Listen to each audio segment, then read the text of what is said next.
Austin, Texas, where the boots shine, the brisket sizzles, and while the racing, it's about to get hotter than a rhinestone cowgirl underneath the spotlight. I'm Amanda Busick, and it's time for rounds 3 and 4 of the GT World Challenge, powered by AWS Series, and it goes down at the legendary Circuit of the Americas.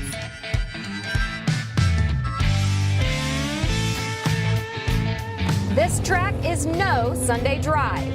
With 20 turns, 133 feet of elevation, and a front straight steeper than a rodeo ramp, COTA's the kind of circuit that separates the cowboys from the cattle. If you want to ride tall in the saddle this season, you've got to wrangle every inch of pavement. This isn't our first rodeo. RS1 is back in the saddle. Turner Motorsports is looking to lasso yet another title. And don't sleep on those dark horses of Regulator Racing and AF Corsa. In a state where everything's bigger, including the dreams, what a perfect spot for these GT3 beasts to run wild. It is where horsepower meets honky-tonk and where precision meets pedal to the metal. So saddle up, race fans. The stars are big, the cars are loud, and the only thing quicker than a Texas two-step is what's about to dazzle off of this grid. This is GT World Challenge America, and it's about to go down Lone Star style.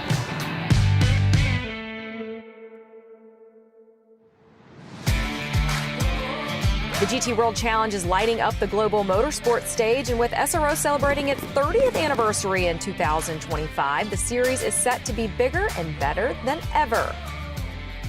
This truly international championship spans 4 continents: Asia, Australia, Europe, and right here in North America. The season kicked off in spectacular fashion at Mount Panorama for the Bathurst 12-hour, a cornerstone of the Intercontinental GT Challenge that connects the global calendar. In March, GT World Challenge America launched its campaign at Sonoma Raceway, nestled just outside of San Francisco. It delivered a thrilling opener with the Mercedes-AMG GT3 claiming victory in Race 1 and the Random Vandals BMW M4 securing the top step in Race 2. Down under, the Australian leg got underway with an incredible array of motorsport GT3 machinery doing battle at the iconic Phillip Island circuit near Melbourne. Meanwhile, Europe witnessed an epic showdown with an astonishing 59-car grid battling it out in a 6-hour endurance classic at Circuit Paul Ricard in France. Across the globe in Malaysia, Sepang International Circuit hosted the first 2 rounds of the Asian Championship, bringing even more high-stakes action to the 2025 season.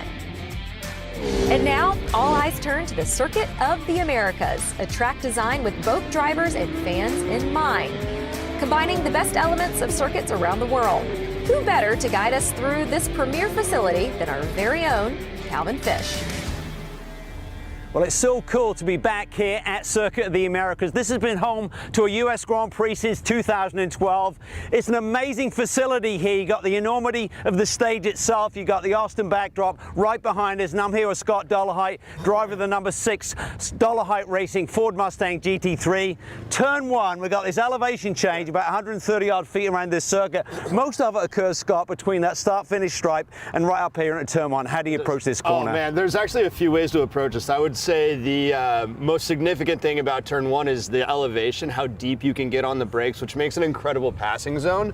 And there's several different lines you can take. Like if you're on a qualifying line, you'd want to go real wide and get as much speed as you can going down the apex into turn 2. But if you're in a race, obviously you do that, you leave the door wide open for passes, right? So you'll see at the start of the races, people will protect the inside a little bit more, but that also gives cars on the outside a chance to do an over and under. So there's really a lot of action that can happen here in turn 1.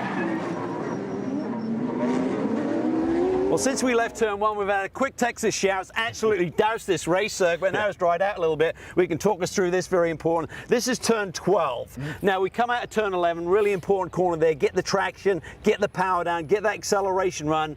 GT3 cars in about 160 plus down here. Then it's all about braking for this overtaking opportunity into turn 12. Talk us through the bumps and everything here. Yeah, it is moving through here. And under braking zone, the track's rippled a little bit just because so many cars have driven over it over time. It causes the asphalt to shift, right? So coming into a pass here, if you're out on the inside, you might have a little bit smoother pavement, right? Which is going to make it a little bit more comfortable to make a pass through here. But really the key to this corner is all about corner exit. But if someone gets down at the inside and you're on the outside, do you use that to your advantage and not open up your hands a little bit, or what do you try and do? You want to utilize as much track as you possibly can, staying within the lines, of course. Yeah. One of the really cool things about Circuit of the Americas is that it's really mimicked a lot of the great corners around Grand Prix circuits on the global stage. You got the center S's from Interlagos, you got corners from the Silverstone Grand Prix circuit, and this is turns 16, 17, 18, which mimics turn 8 at the Turkish Grand Prix. So, talk us through this one. It's a really tricky corner, a lot going on here. It is, yeah. The great part about Circuit of the Americas, there's so many reference points that you can use, right? So coming out of turn 15, there's 2 pillars on that bridge that you can actually start to line up with before you enter in to the carousel here, and it really gets your entrance angle right at the apex. So you'll come in, just a little lift on the throttle, carrying a little bit of maintenance throttle here, and really the trick for this corner is how early you can get back to full throttle and hold your arc through the back side of the corner. It really sets up a nice passing zone for turn 19 and 20. Seems like the elevation change is helping you as you're ramping up speed, but then it takes away from you as you head out of 18 down towards 19. It does. It's kind of timing that little rotation part of whenever it starts to go downhill, right where you can nail the throttle. It's one of my favorite corners on the track. Yeah, it's beautiful rhythm here. 2 more corners and the lap is finished. What a circuit. Right. I know, it's amazing. Thanks, Scott. All the best this weekend, mate. My pleasure. Cheers.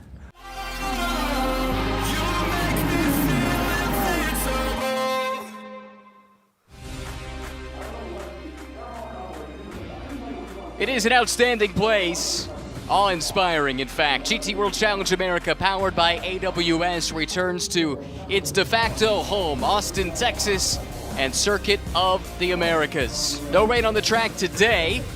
The Lone Star flag waves proudly above the circuit, but the temperatures are starting to climb up into the 80s, approaching 90 degrees Fahrenheit, 43 degrees Celsius. Still quite a bit of humidity in the air. There is a chance for some pop-up showers throughout the course of the day. Let's hope they steer clear, because this is shaping up to be an excellent day of GT3 racing. Hello and welcome to Texas. My name is Ryan Marine. Calvin Fish is alongside, and it's Amanda Busick, who you've already heard from, who will be patrolling the pit lane, and we'll hear from her in just a few moments. These are nerve-wracking times as drivers and teams get ready to go. 18 of them set to take the green flag, and it is a star-studded field. We had great races to get the season started at Sonoma, and it's shaping up to be more of the same here in Texas. Well, we mentioned Amanda is down on the grid. Let's hear from her now. She's standing by. Hey guys, and I'm down among the 8 manufacturers that are represented in this Super Saturday here for SRO as we kick off this GT World Challenge America race number 1 here in the state of Texas. I'm standing by with Matt Bell. It is him and Blake McDonald in that beautiful Corvette behind me, and you guys remember last year it was such a dynamic win for the Corvette making its debut here this weekend.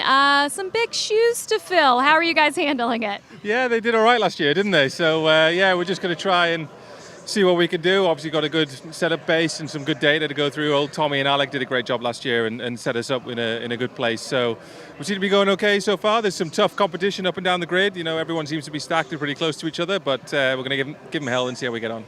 Blake was using the GT America qualifying earlier just to get more and more lap time. He actually took pole over that, at least in qualifying, did not race the race. But between you guys, you started racing at the Dubai 24-hour earlier this year. How are you guys syncing up? Yeah, no, it seems to be going okay so far. We've been fairly intensive on the racing program so far this year, but yeah, working together really, really well. Blake did, yeah, as you say, it's a great format for us to use the GT America races to prep for the big show. So let's see if all that practice was worth it.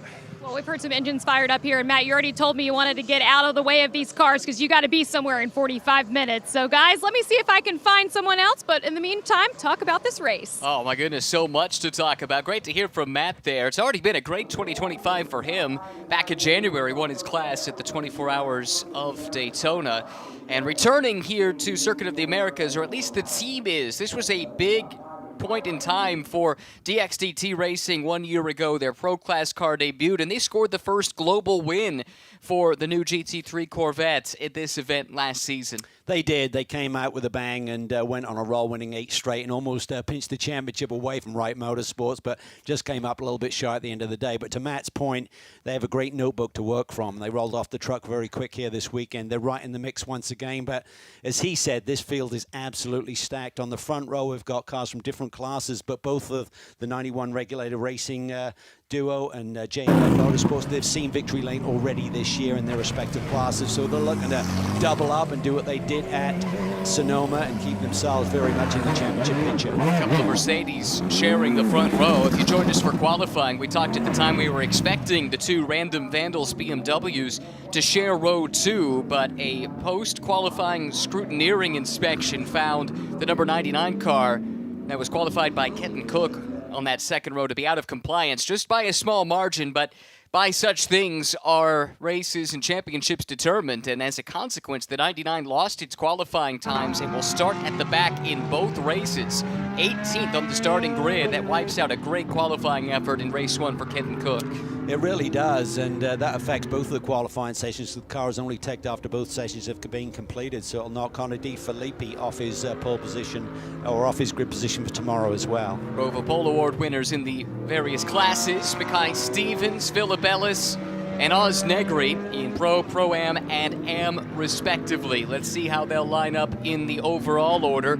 As we mentioned, Philip Ellis, Regulator Racing, on that alternate strategy that's become familiar now with that team. They'll start from the overall pole with Mackay Stevens sharing the front row. Great work by JMF after a setback mechanical yesterday. Bill Oberlin will start at 3rd for Random Vandals, and he'll have Alex Sedgwick, the impressive newcomer, starting alongside. Alam Kodair set to line up 5th for AF Corsa in the blue Ferrari, and he'll have Blake McDonald alongside in the DXTT Racing Corvette. Then it's Justin Rothberg and Jason Daskalos in row 4. You find your AM-class pole sitter in the 5th row. That'll be the veteran Oz Negri. Next to him, the rapid Elias Sabo. He was super quick in GT America earlier today. The race winner in GT America is Kyle Washington. He'll start 11th next to Gray Newell for Heart of Racing. In row 7, Ross Schwest, who also was racing in GT America earlier today. And the veteran Anthony Lazaro will start alongside. Then we get to Jason Bell and Todd Coleman back in row 8. And JF LeBurge will share the final row of the grid with Kenton Cook after that penalty. Following qualifying, it'll be a long day, but 90 minutes to try and claw back up to the front of the field for Kenton Cook and Connor De Filippi. Yeah, it'll be impressive to watch Kenton go to work here. You know, he's got amazing overtaking skills and great racecraft, but he's going to be put to the test here from the back of the field in a very competitive field. There aren't many weak cars in that lineup, so no one's going to come easy in terms of getting by. No, not where they want to start, but selfishly, Calvin, I'm not upset about it because I think it's going to be fireworks watching Kenton and Connor come up through the field. Yeah, and the BMW's certainly been strong here. They sit on the pole for tomorrow's race with Turner Motorsports. Robbie Foley putting an awesome lap together here this morning to claim pole position for race 2 tomorrow.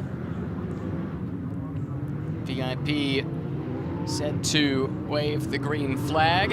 If it's Yuko Raid, who's renowned DJ, doing a lot of work with SRO America this year. We will see this field turn loose in just a couple of moments. Field in alignment. Safety car is off. The pole man, Philip Ellis, will want to scamper away quickly. Their alternate strategy basically is reliant on him building a lead. This race running clean and green and setting the tone for Philip Ellis in the second stint. We wait for the green flag as the field approaches the VP acceleration zone. 2 Mercedes-AMG GT3 Evos on the front row. There's the green flag. They fan out early.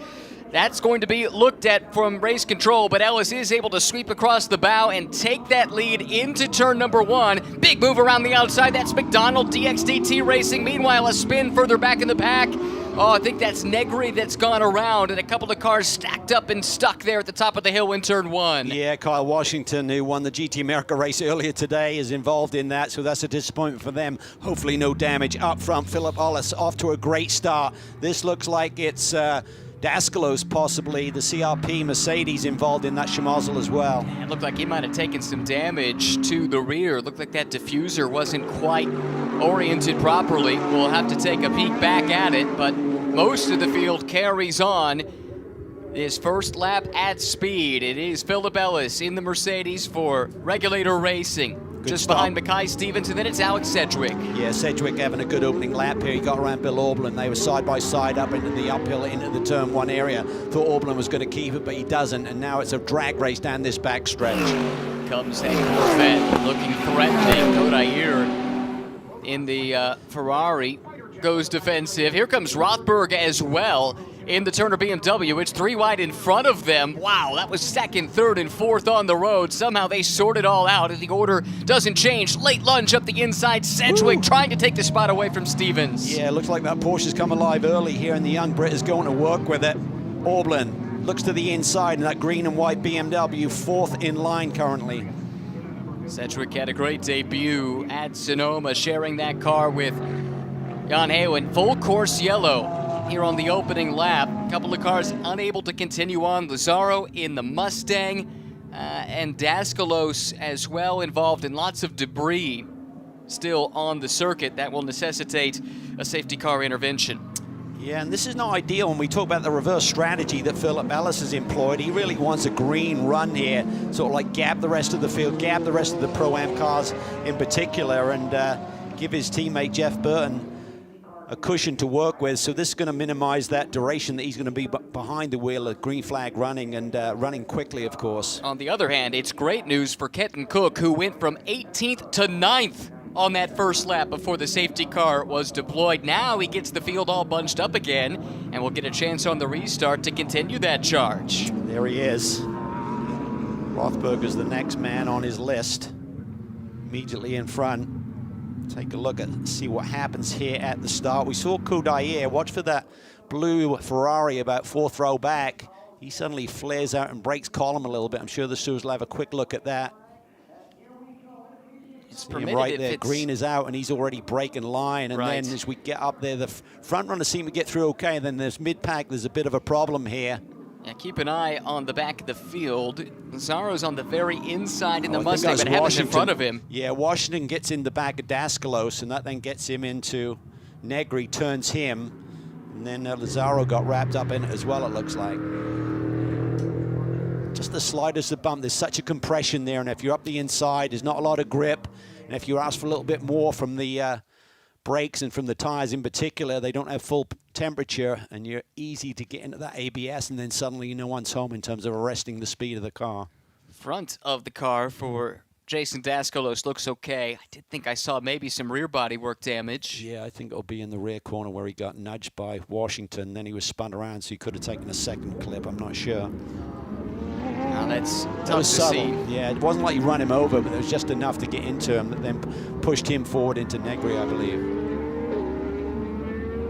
Ian Isaac Sherman, very impressive in that pairings debut in GT World Challenge America last year. So you're taking a close look there at Kyle Washington's car. Everything look okay? It looked okay, but you never can tell till you get up to speed, and suddenly the air's running across those aerodynamic dive planes. Here you can see the damage. This, I think, is where the initial hit came from Washington up into turn 1. That diffuser definitely, well, missing on the left-hand side. Suboptimal for sure.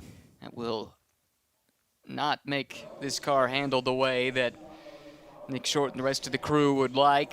Oh, this is a disaster for the local team here, based about 45 minutes away from this race circuit. Scott Dollarhite has done thousands of laps literally around this circuit, and was so looking forward to this home race. Gravis, great insight on the track preview as well. Not sharing all the secrets, I'm sure, but does have a lot of local knowledge, unquestionably. Back to the pits now. Let's check in with Amanda under this yellow. Yeah, right. Suboptimal situation for Daskalos. I'm with Isaac Sherman. What are you seeing? I'm just seeing a lot of damage, honestly. I'm not sure what happened. I didn't have a chance to look on TV, but we're basically missing a rear diffuser. Looks like possible more damage than that. I think we're just trying to piece it together and at least turn some laps, hopefully get some points, and just salvage this race. How will this affect the handling on the Mercedes? All the high-speed corners, we're going to be very loose now. I don't think that we'll be able to carry the speed that the other cars do, but I'm just hoping we at least got it clear for the most part where it doesn't cause any more damage. Car is dropped and Daskalos back on track. Yeah, smart move there. You can see the red flag suddenly comes out as the safety car and leader is perpendicular to that point in pit lane, so they just get out in time to stay on the lead lap, which is going to be super important. Now he can hustle back around, maybe even dive for pit lane one more time if he feels that needs further attention. Good work, though, by the team to recognize where the safety car was and get Jason back out in the nick of time to maintain that lead lap. Continue behind the safety car. Philip Ellis leads Mackay Stevens, Sedgwick, Oberlin, Kodair the top 5, but the big mover, as expected from the back of the pack, Kenton Cook from 18th to 9th. After the technical infraction set them back to the back of the pack. Another look at the start. So 2 things to look for. Number 1, blue Ferrari, Alam Kodair, moving out of column. I was going to say earlier, if everyone checks up and you have to avoid an incident, then it's permitted, but that didn't appear to be the case there. Then let's watch Kyle Washington in the black Porsche a little bit further back. That's where this all gets started. See the multi-color car right there. There's the punt into Daskalos. That pushes him into Negri, spins him around, and unfortunately, Lazaro, you can see, nowhere to go. No. That allowed Kenton Cook to just kind of escape all that chaos and run around the high side into turn 1 and grab a handful of positions in one go. It's a big help for them. They still have a lot of work to do to get up to the other cars in their class, but dispatched a lot of that traffic in one fell swoop. Now shown in 8th on the road with just 3 Pro-Am cars to get through to get to the tail of the rest of the pro runners.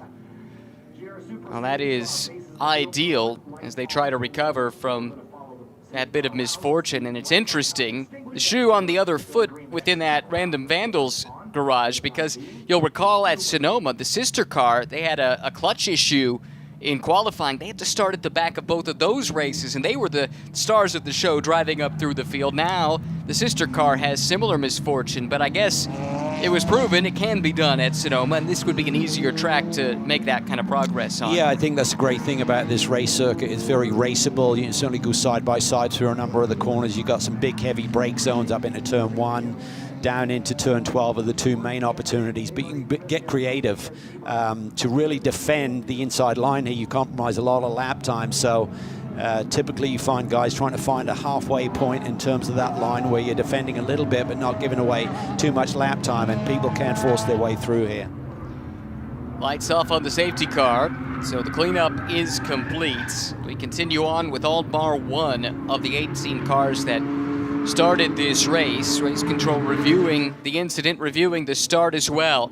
Everyone all bunched up as Philip Ellis weaves back and forth trying to bring those tires to life. Now puts the power down, exiting turn 20 and accelerates up the front straightaway. Stevens maybe slipping back into the clutches of Alex Sedgwick. Keep an eye on the Porsche running 3rd in line, and then don't sleep on Bill Oberlin as well. Sedgwick forced to defend as Oberlin closes in at the top of the hill in turn 1. Yeah, Oberlin a late look there down to the inside, but the door was closed immediately, and that allows Kodair to close on the BMW a little bit as they come down the hill. Elias Sabo, Roche West, already blooded from their race in GT America earlier today. Back at it again. Car 16 given the drive-through. That is Kodair, as anticipated, changing columns before the start line. Not the first time we've seen that called in various series here today. On board with Sedgwick, still bringing those tires up to tip, but you can tell he's got his hands full. Yeah, he really does. He knows this race circuit well. Has raced here a few times, done a lot of coaching and testing laps here, so he's very comfortable here. Spoke to he and Jan Halen this weekend, said we're not really super comfy with the race car, but doesn't stop him running here at the front of the pack. Really great debut performance in our championship at Sonoma. He's following up with another strong one here, but Oberlin's got a run on him. Big time run for Oberlin. Sedgwick gets defensive, middle of the road here into the brake zone. Late on the brakes in the Porsche, able to hang on to the spot. Actually closed in a bit on Stevens, who's watching Ellis start to get a bit smaller at the windscreen. Oberlin thought about the late lunge up the inside, but there just wasn't a BMW's width to go through. Yeah, he's feeling it, Bill Oberlin. I think he feels he's got a great race car underneath him. I'm sure he didn't want to lose that position on the opening lap. He's trying to rebound here quickly. He's got that Ferrari behind him that will have to serve that drive-through penalty for the alleged infraction at the start. Speaking of the start, no further action taken on the coming together in turn one. It was deemed a racing incident, so we race on. Unfortunately, without the Dollarhide Racing Mustang of Anthony Lazzaro. Here comes Kodair serving the drive-through penalty. Yeah, it costs you 41 seconds in terms of transition time, but really nets out to probably about 30 with the other cars staying on the racetrack. And this is really bad news for them because they, like this regulator racing car right here, are running the alternate strategy in Pro-Am, starting their more experienced driver. And the crucial part of that strategy is building a big gap in the opening stint. Hard to do it when you're serving a drive-through penalty. Yeah, big time. It really turns that strategy on its head. It's not going to work here today, so pick up the pieces, hope for yellow, see if they can go to work a little bit deeper into this race. Ellis, on the other hand, doing exactly what he needs to do. It's now a second and a half after a single lap that he has in hand over Mackay Stevens, but that's not for class position. Really, what you need to be looking at is the gap between Ellis and the top Pro-Am car, which is right now Blake McDonald for DXDT Racing, running 5th overall. Yeah, and he sits about 4.5 seconds back of Ellis, and now we see Kenton Cook look to the inside here in the run down into turn 11. This is not for class position, but now this puts Kenton Cook immediately in sight of Bill Auberlen, his teammate, right up ahead, and that would be a class position if he can make that happen. From last on the starting grid to the tail of the pro class field and 5th overall in less than 13 minutes. Start of the race couldn't have played out much better given the circumstances for Random Vandals Racing and Kenton Cook. Yeah, Blake McDonald, though, is doing a great job here. We talked about DXDT coming here on debut with this new Corvette last year and sweeping both races with Tommy Milner, Alec Udell. And that setup and performance has really transitioned or transferred over to this race weekend as well. Blake McDonald doing an excellent job, and Matt Bell, his teammate, who Amanda spoke to at the start of the show, has been really quick here in the 11 car. Certainly has. This is the carousel. This is 16, 17, 18. Drops down the hill. Beautiful rhythm coming off there. You got to swing it back out to the right. Set up for 19. Track limits is a hot button always. Every time we come here to Coda, you got to have part of that tire touching that second white line, the one to the outside, to make sure you don't get a call. Too many of those repeated offenders will get a drive-through penalty. That's enough to ruin an otherwise excellently driven race. So they'll be trying to avoid that. Stevens seems to have slipped away from Sedgwick a bit. Now Alex has to think more about playing defense here because Bill Auberlen is hot on his heels, just nipping at the back of this Porsche 911, which looks a lot more stable now that the temperature in those tires has come up right into the operating window. Great to watch the artists at work there, just maneuvering these race cars through the S's. It's really a fun sequence of corners when you got a high downforce GT machine like these are. Auberlen might get a little bit feisty here. He knows that he's got his teammate coming up on his tail. That will be for that final podium spot in the pro class. So he wants to try and figure out a way to get around Sedgwick, but that young man proved that he's not an easy man to pass, as we saw at Sonoma in the last round of the championship. 26 years old from the UK. Alex Sedgwick got started, as so many do, in single-seaters, but has had to bounce around everything from NASCAR in Europe, ARCA here in the States, a lot of single-make Porsche racing, and now gets his big shot at GT3 as we look at Race Vision powered by AWS. Top speeds belong to the BMWs, Rothberg, Sabo, and Cook. 262 kph plus. Yeah, that's about 165 miles an hour. So they're reeling. That is achieved down into the brake zone for turn 12 on that long back straight, about 0.62 of a mile. They're hitting about 150 on the approach to turn 1. Not quite a longer stretch, and you're climbing the hill as well, which eats up some of the speed. Kitten has reeled in the BMW legend and his teammate Bill Auberlen. This could be the fastest lap of the race. It is for Kenton Cook. He took overall best sectors in Sector 1 and 2, just ran a 2:04.7.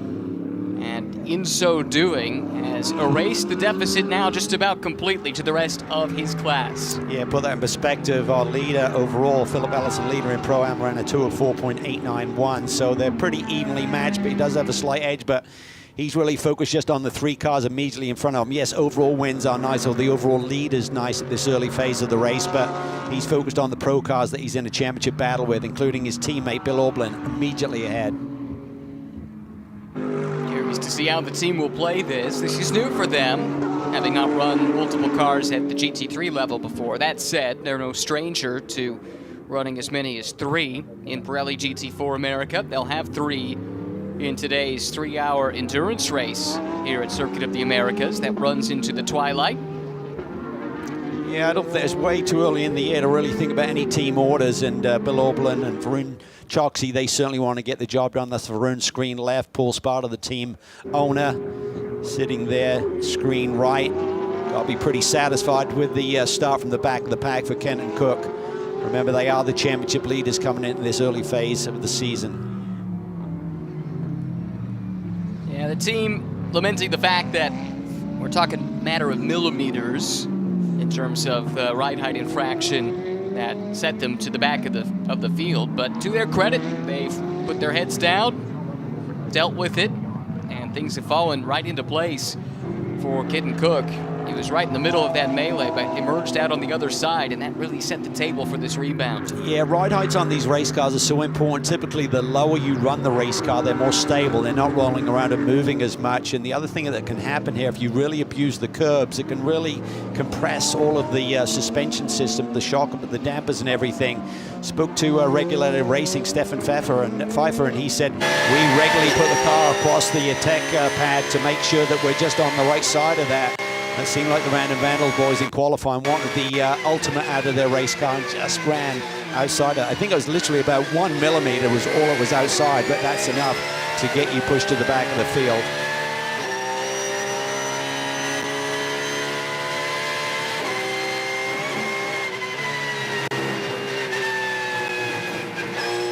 See him catching the car mid-corner there. Those are big corrections that you see when you change the direction on the steering wheel so violently.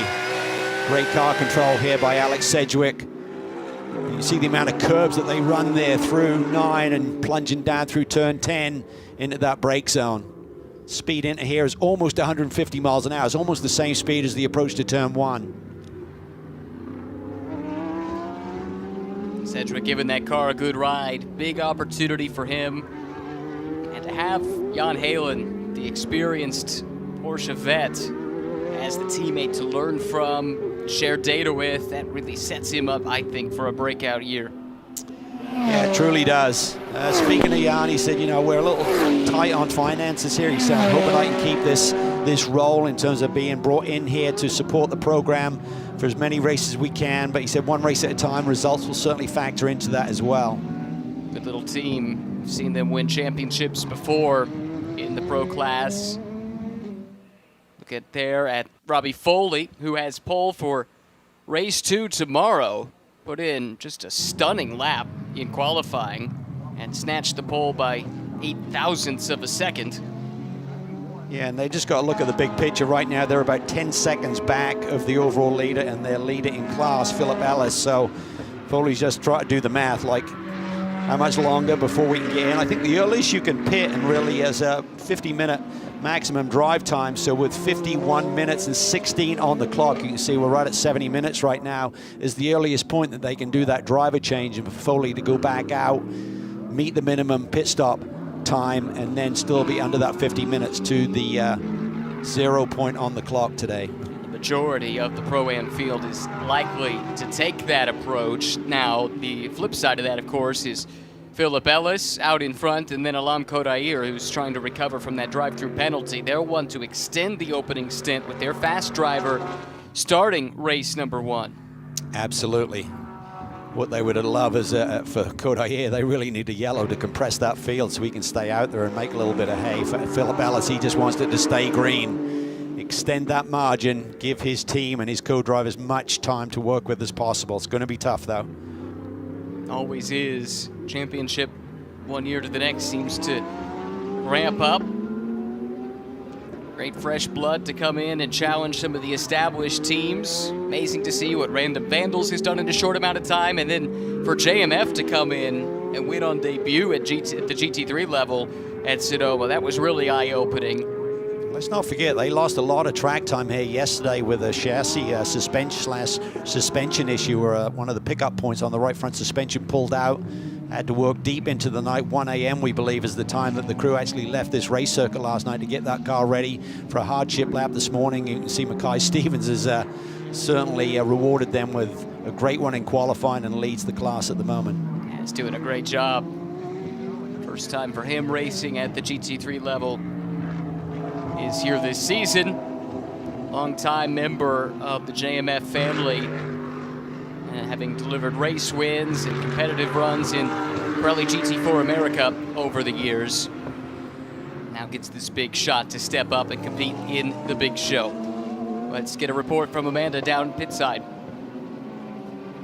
I'm going to show you a shot of Paul Sparta. I just heard him tell the team, we have to think big picture here, guys. Kenton is going to get Bill Auberlen anyways. Make the swap. You can also see Varun Chosky and Connor DeFilippi watching intently as they're thinking about what team orders might be here. Yeah, I think Bill maybe have his radio turned down at this point because Bill Auberlen does not like to give up track position this early in a championship season in a car that he's competing with. So we'll see how this one plays out. I mean, you don't want to have any risk, but if Kenton feels he's really being slowed here with Bill in front of him, they may just say, Bill, if you can't close in on the Porsche, you got to let Kenton go. Kenton has closed in here, whether this is happening organically or through team orders. Here we go. Tough to tell, but Kenton Cook does get to the inside, and Bill gives him plenty of room. That said, Kenton got bogged down a bit at Apex, and now he's somewhat vulnerable. I think they'll go side by side. Bill not ready to go quietly just yet. No, it's such a tough dynamic, though. How hard do you battle? If it was someone else, Auberlen would really have his elbows out. But he's got to be respectful. You don't want to ruin what has been a really fruitful relationship since they all got together here in the off-season, did some testing together, went through the first race weekend. Everything seems to be clicking, so you don't want to ruin that relationship. Now we'll see what Kenton has got, and maybe Bill can learn something here as well in terms of where Kenton might be having that slight advantage. Let's drop down a little bit and check in on this three-way battle. Todd Coleman driving the McLaren, then sandwiched in between in the Aston Martin. That's Jason Bell. Kyle Washington, who was involved in that issue up in turn 1 on lap 1, has dropped back a little bit, but finds himself in 13th, and we know he's capable because he won a race already today in GT America. Knows the track, very familiar with the car, and right now he's on the attack. Gets to the inside of Jason Bell. They've sparred before over the years, and they're renewing that rivalry here in Texas, getting close, but not close enough. Yeah, that's good racing there between the two of them. They don't have a ton of experience respectively between them. A couple of years at this sort of level, so this is really good hard racing, exploring every inch of the racetrack and keeping it clean and not getting into each other. Porsche in the slipstream. That's allowed Coleman, this scrap has, to pull away a little bit. See if Washington dives for the apex right here. No, he doesn't. Likes to just follow Jason Bell through. Jason switching teams from Flying Lizard Motorsport over to Racers Edge for this year. He and Michael Cooper keeping the same driver lineup, same livery, I believe, on the car. Almost looks identical to me. There may be some subtle changes, but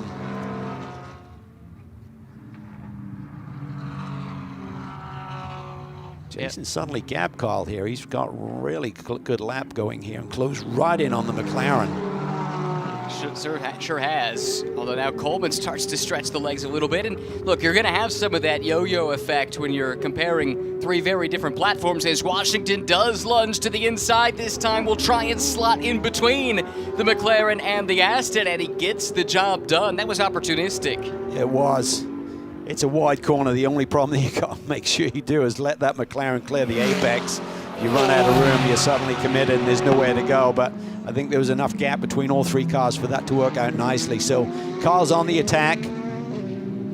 Interesting decision by the stewards to say that there was no blame up in that first corner incident. I think there's just that concertina effect, the compression, all those cars together. It's so hard to coexist. And there's just the slightest of nudges by Kyle into the back of Dasclos, but unfortunately their car took quite a bit of damage in that hit. The cat that's about to be thrown amongst these pigeons is Alam Kodair, who is recovering from that drive-through, and he is reeling this trio in hand over fist. Won't be long till that blue Ferrari joins the fun.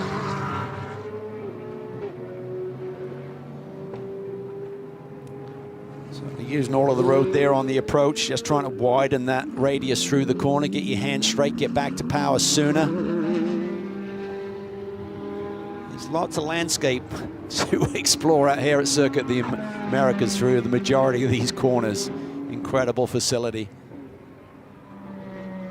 Elias Sabo and Ross Schwest dueling on track here in the mid-pack. This is for 4th and 5th. We'll keep an eye on them, and as we do so, we'll head back down to the pits and Amanda.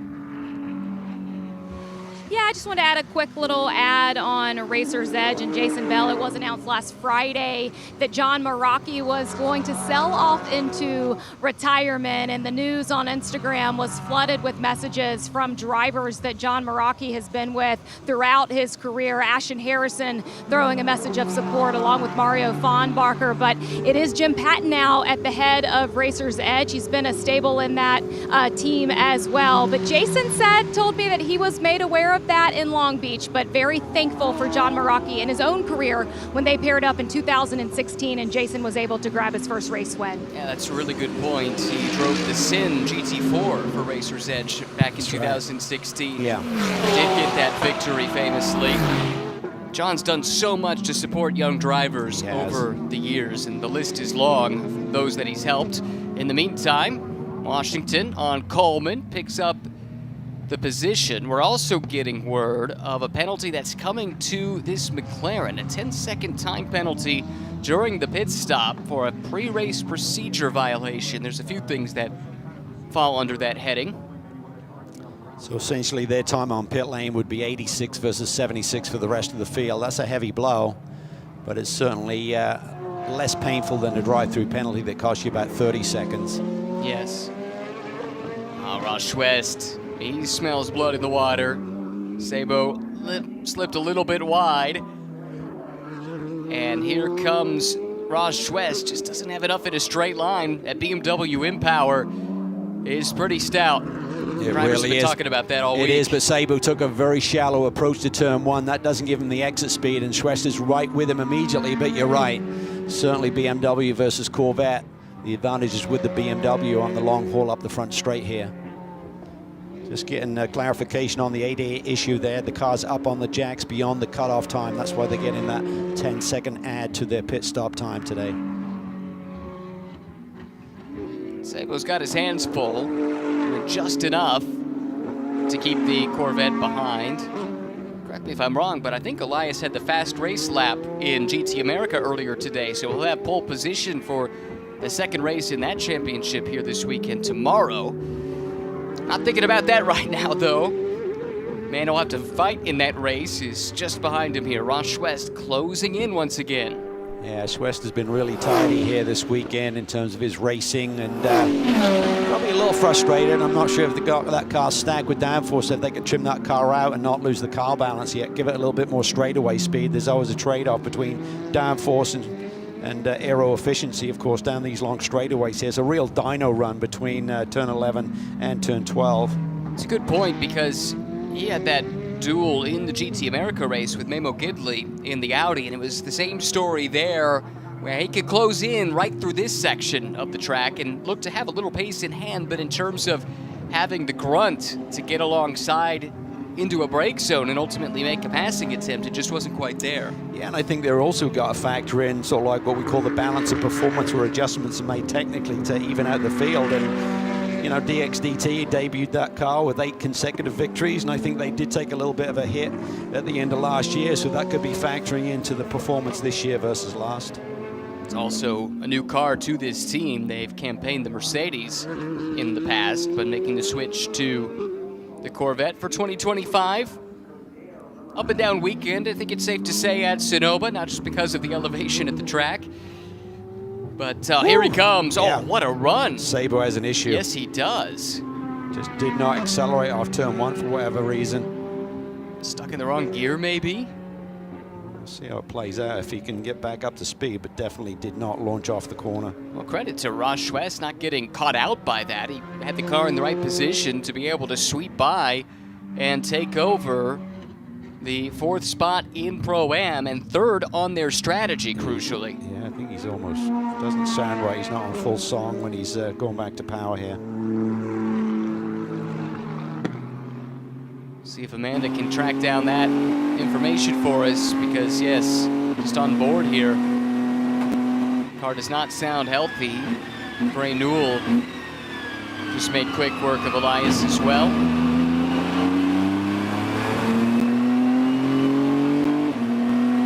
Yeah, I just don't know. He's not running it out through the gears, it seems like. He's shifting early, controlling something, or something's controlling his speed.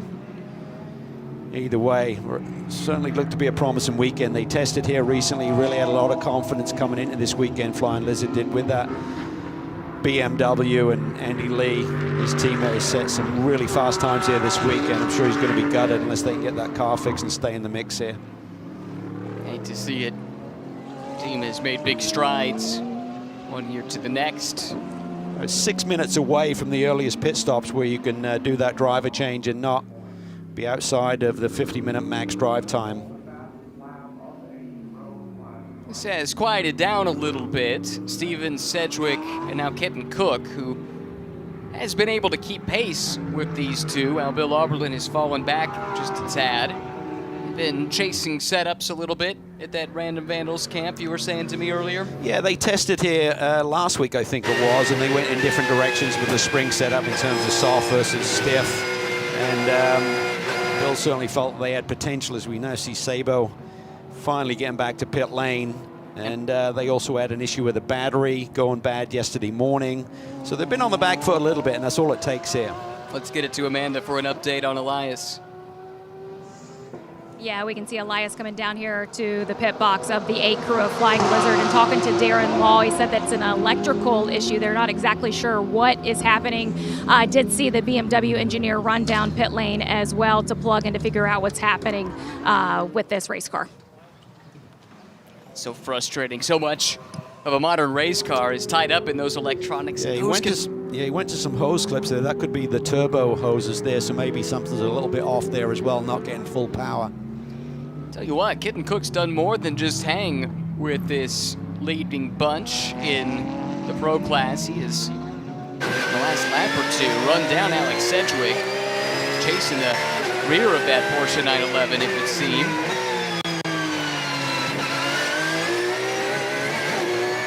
See the hands as he's putting the power down. You got traction control you can work with a little bit, but the drivers like to have that slip of the tire in there, control of the right foot versus the electronics totally kicking in.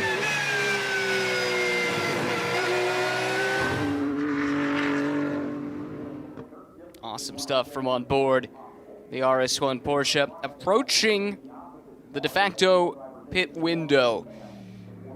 And don't know how much that will affect the pro class cars. Now, unlike other GT World Challenge Continental Championships, like Europe, for instance, or Asia, or Australia, here in North America, the pro class cars are required to carry a silver-graded driver as part of the lineup. So there tends to be some disparity in performance, but it's not massive. The silvers that are part of these pro lineups this year are really strong and maybe just lacking in GT3 experience, but we saw at Sonoma, you had some strategic flexibility in all of these lineups because the pace was relatively close between the two drivers. Yeah, it really was, particularly when you're talking about someone like Kenton Cook, who's still graded as a silver, so that gives that team and that lineup tremendous flexibility in terms of the optimal time to pit. No tire warmers this year, so when you put those fresh Pirelli P0s on the car, it takes a little while to get back up to speed. So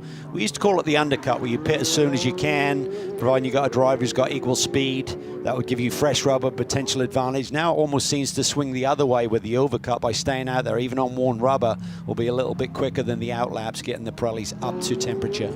This is the overall leader, Philip Ellis, who on strategy here is up 19 seconds on the next car in class, and let's give a call to Blake McDonald to only lose 19 seconds against a factory pro like Philip Ellis in this opening stint. He is very much keeping that DXTT Chevy in prime position to go for a win in class. They're in great shape, Ryan. Sorry to cut in there. And I think of Robbie Foley, who we saw watching earlier. I think Rothberg, he's now almost 9 seconds back of that position. So they got a lot of work to do with Turner if they're going to grab a win here. Negri took that bump on the opening lap, so he's been on the rebound a little bit. Diminutive Brazilian. Still really quick, just a great person to have alongside you when you're learning the ropes like Jay Schreibman is. Just an outstanding asset. Brings so much experience, big wins in big races. Won the 24 Hours of Daytona overall in 2012, won Petit Le Mans overall. And your CV goes back to Brazilian F3 in 1990, gives you an idea how long he's been at this. So many lessons learned that a pro of his caliber can help impart on someone who's newer to the sport, and that compresses the time it takes to get up to speed.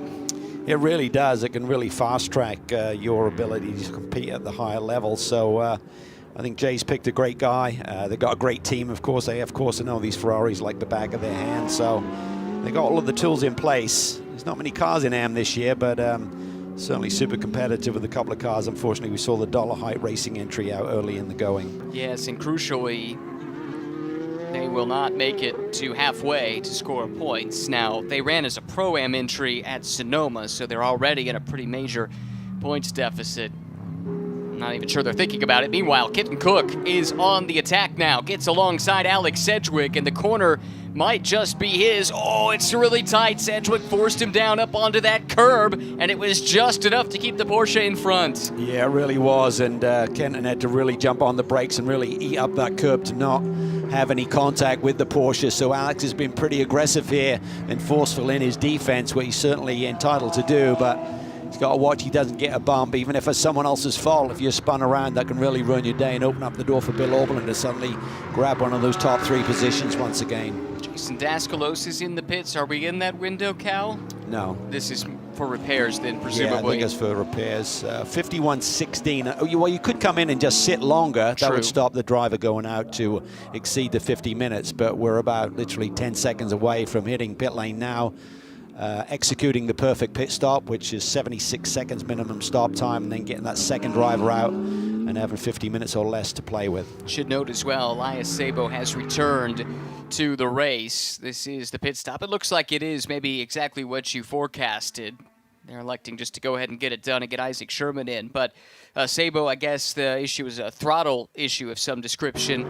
It's been identified, hopefully rectified, and he's back out again, crucially trying to get to the halfway mark to at least be in a position maybe to score points, but that class is so well populated that could be a difficult thing to do without some attrition. Yeah, it could be a throttle position sensor or something. These cars are so electronically controlled these days, but sometimes you can just plug the laptop in and reset things very quickly. Now, this should be good. You should be able to get Tom Sargent in here, and they're in really great shape. It's not always the leaders who have that first opportunity. It can be someone a little bit deeper in the pack, like Kyle Washington, and now Todd Coleman does the same thing for Archangel. Yeah, this car should really fly with Tom Sargent behind the wheel. He was denied pole for race 2 by the narrowest of margins in qualifying earlier today. Aaron Thielitz climbing aboard the McLaren that he shares with Todd Coleman.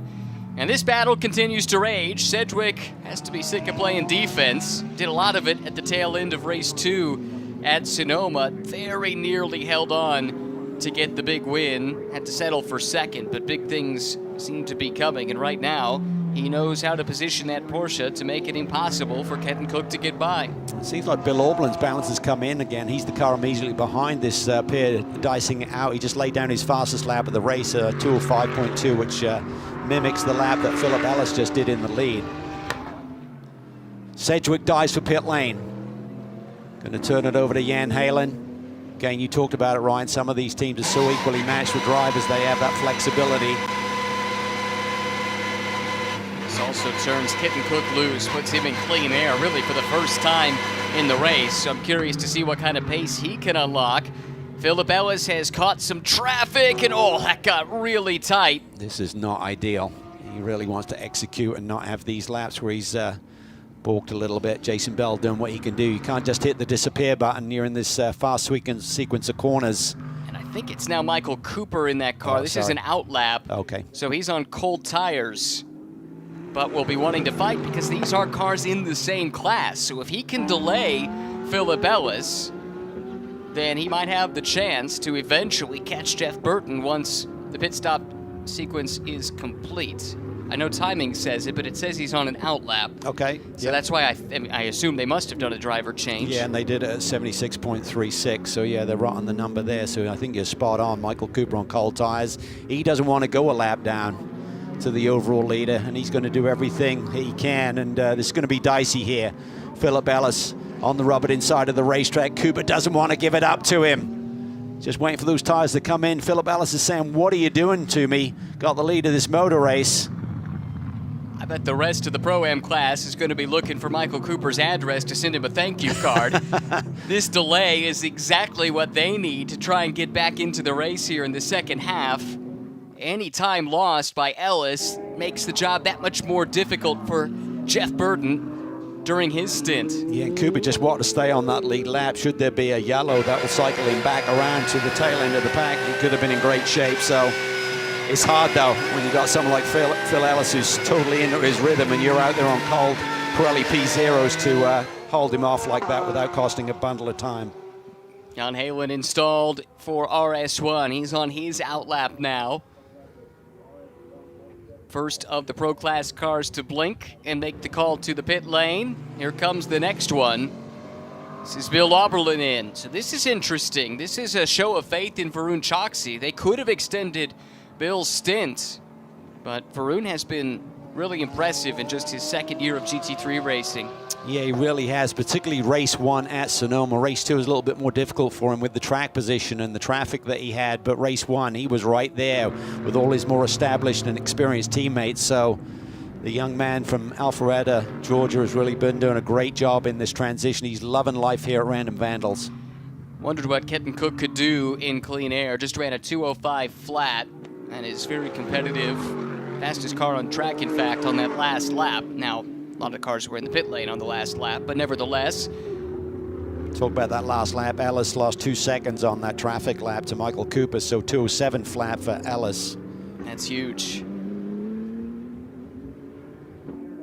Not what Philip wanted to see. Random Vandals in the pit lane. Looks like service complete. Now they just sit and they wait.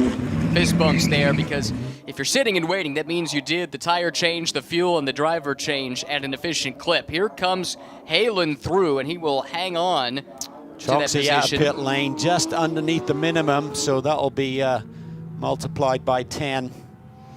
But it was just a sniff, so maybe probably less than a second that he's going to have to suffer post-race added to his time.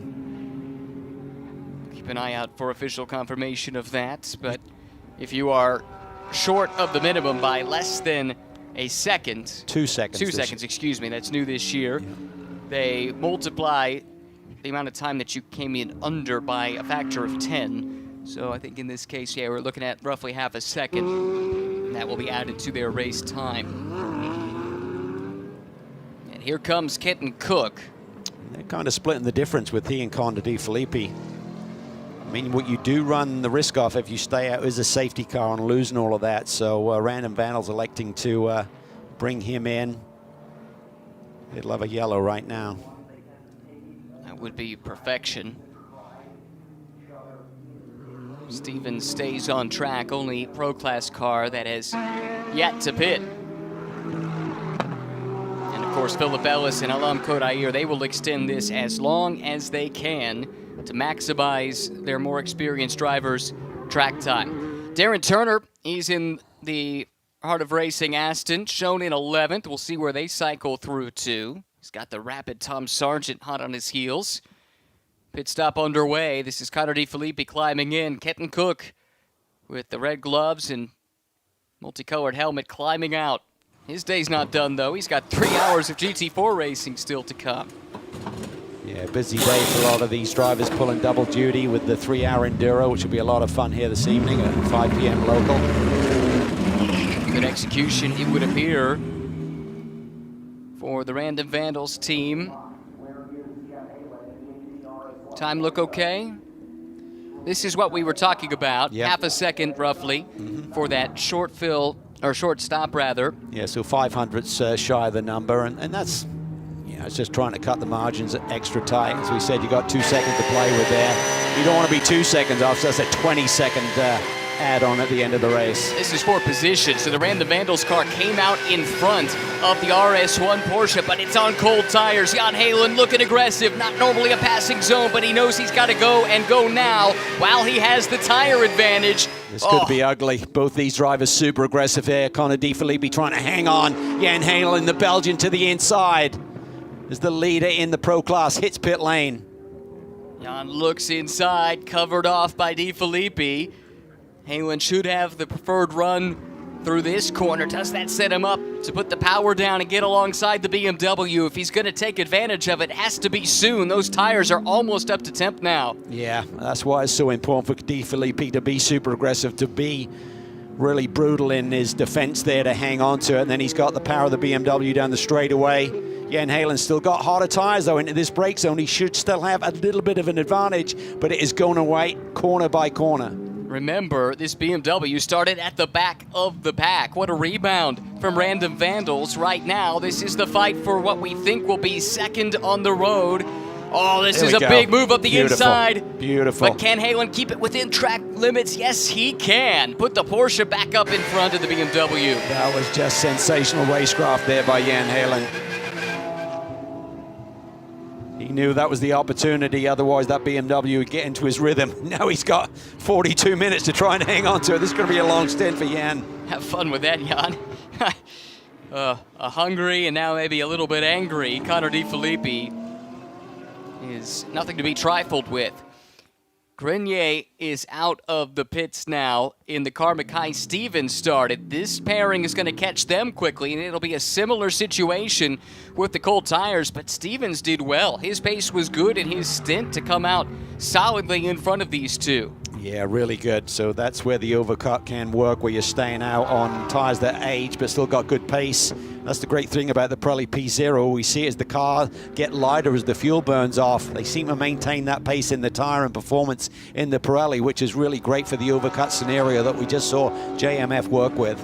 These two are closing in. Now up Ellis. Against it on time. Big Regulator in-lap Racing does call in Philip Ellis. Fires it into pit lane. You can lose vital tenths on just that entry to pit lane. Takes it in really deep.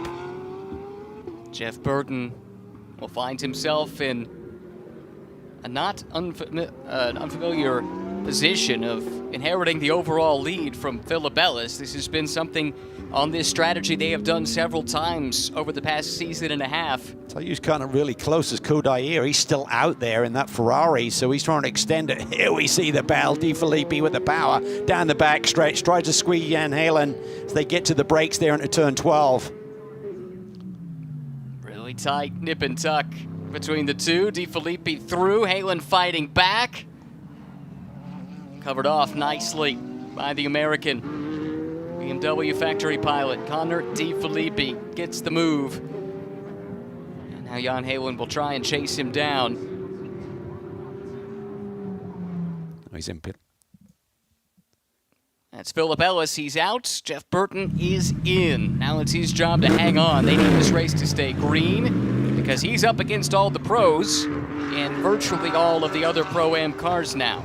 And he's got to deal with tires that haven't been through the tire warming phase. What they like to do in qualifying actually is have him stay on Philip Ellis's tires between the two qualifying segments to aid that. But right now he's got to get up to speed as quickly as he can without making that vital error. I think Kodair did hit pit lane just in time. He was really close to that 50-minute max. And that's, yeah, one thing to keep in mind, though, is he had to do a drive-through, and I don't believe that time he spent in the pit lane during the drive-through would have counted against him, so that actually does give him a little more 40 seconds more wiggle room. Yeah, that's a great point, Ryan. And they, of course, good enough team to know that. They would have taken full advantage of that wiggle room if they could. So, and that may or may not have granted Kodair an extra lap than he would have been able to do otherwise. It was close. So Burton is out. He leads overall. Grenier starting to close in. He's about 5 seconds behind. Then you get to this fight here with Connor DeFilippi and Jan Halen. Varun Choksi at the back of the Pro Class field sitting in 5th. But running really quick laps. Yeah. He's already just run a 2:05 flat. So to your point, with Oberlin and Choksi being so close now on pace, that gives Choksi the ability to get in the car earlier, extend his run a little bit. And tell you what, race 1 at Sonoma is amazing. All 4 drivers under the Random Vandals within like a tenth and a half, which is crazy when you think of the experience of the other 3 versus Varun. Yeah, speaks to how quickly he's adapted to GT3 racing. Good battle here. Darren Turner, the Aston Martin veteran, up against the up-and-coming Porsche driver, just named a Porsche North America selected driver, Tom Sargent. And the car started by Kyle Washington. Aston looks like it's good grunt there down the straightaway. Saw Gray Newell just before the off here this afternoon, and I said, how's it going? He said, we just got a lot of understeer in the car. We're taking a fair chunk of rear wing out to try and balance this race car, and that may have given them that straightaway speed that was displayed right there as well. It's a great thing if it helps the balance and changes the drag down the straightaways. That is ideal, what you want. One other penalty we haven't covered off. This affects the leader in the Pro Class. They also had a pit stop that was slightly too fast. They'll have a 1.745 second penalty coming their way post-race. So that lead that Grenier has over Connor DeFilippi, Connor just needs to get within 1.7 seconds and stay there. Yeah. Yeah, I say it as if it's a simple thing to do. It is not. Well, the other problem is if you have a yellow or anything like that, that compresses that. That's where that post-race penalty can really burn you. Overall lead about to change hands. Jeff Burton getting up to pace, and he has been fast this weekend, actually. His delta to Philip Ellis was not massive in practice, but Grenier has reeled him in, and with that penalty looming, Grenier will want to make quick work of Jeff if at all possible. That said, Jeff's got his own race to run. He's on a different agenda here. That's what makes his job difficult, doing this alternate strategy. Just has to stay focused on what he's doing and let the rest of the race play out around him. Yeah, he's not racing so much in terms of wheel-to-wheel, car-to-car. It's more against the clock, typically. Like when he starts tomorrow, it's all about don't lose too much time. When he gets in the car here today, it's like, again, don't lose too much time with the cars that are chasing you. So he has the lead in class still, even though he's lost the overall lead. That is not important to this team right now. That's really just the icing on the cake if you could do both. But right now, they want that class victory. They want to close the gap on Foley and Rothberg in that Pro-Am Championship. R91, a pit exit merge line violation. This is Jeff Burton leaving the pits. 10 seconds added to his time post-race. The job gets that much harder. Yeah, you had to keep all 4 wheels inside the white line as we climb the front straightaway here. Look to the driver's left, and you'll see just at the end of the pit lane that there's a white line that extends out of there. You can see it there just above the gantry. And as you're coming out of the pit lane, you can't touch or go over that line. So I'm not sure if Jeff just kind of tried to ease out there to ease the radius into turn 1. Didn't catch that on the when he left pit lane, but that is a massive penalty that he's going to have to fight. And there's his teammate probably not believing what he's hearing. Still leading in the Pro-Am class. Nearest pursuer is Matt Bell for DXDT. And Matt, but he's only 8 seconds back. Exactly. So effectively gives him the lead, doesn't it, with that penalty looming? Yeah, and there's going to be a really great battle shape up there with Matt Bell and Robbie Foley. They're only separated by a tenth and a half, and right now that would be for the race win with the 10-second penalty already added to Burton. AM class leader Jay Schreibman interspersed with the overall leaders here. He's done a great job giving way to the first couple of cars to come through. Now DeFilippi does it. Connor is reeling in Grenier as well. Could they go from 18th to the win potentially? Wouldn't that be something? Yeah, that would be crazy, but that's what I love about this racing. There's so many competitive forces out there.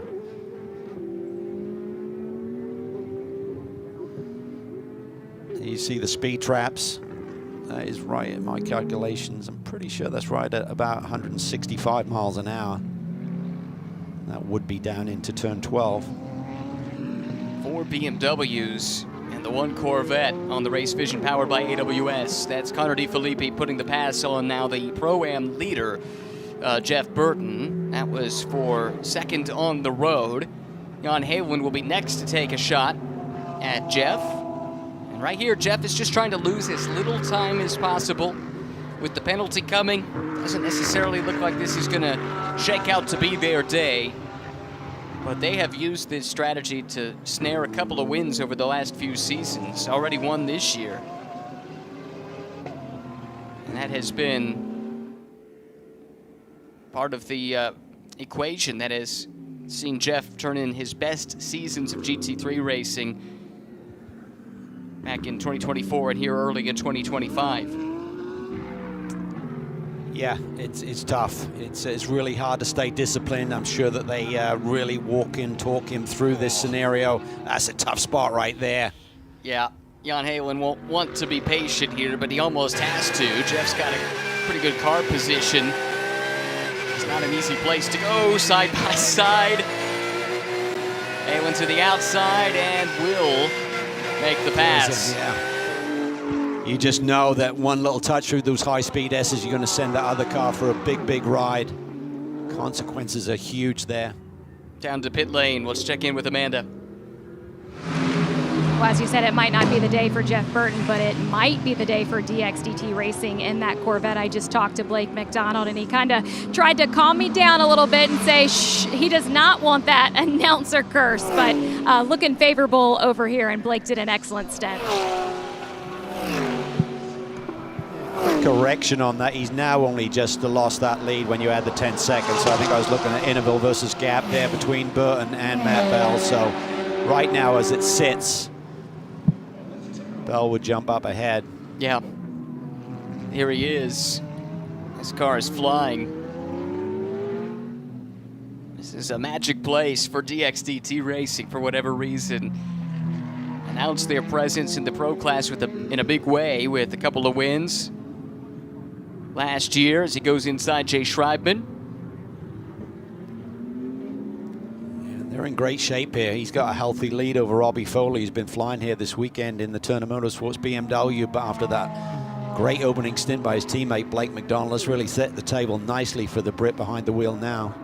Yeah, Blake's stint was crucial, wasn't it? He was right there, as we talked about. Lost maybe 20 seconds or so to Philip Ellis in the first half of this race, and there is no shame in that. There are plenty of pros that struggle to keep up with Philip when he's on his game. Great job by Blake. And now you can turn it over to the capable hands, there is Blake, of Matt Bell.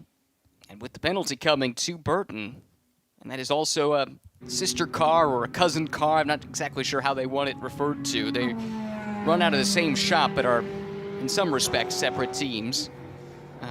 Anyway, shouldn't see Jeff put up too much of a fight when this Corvette comes up on him. Blake's like a dead ringer for Philip Eng, the BMW works driver, isn't he? Oh my goodness, you're spot on. I'd never put that together before, but you're right.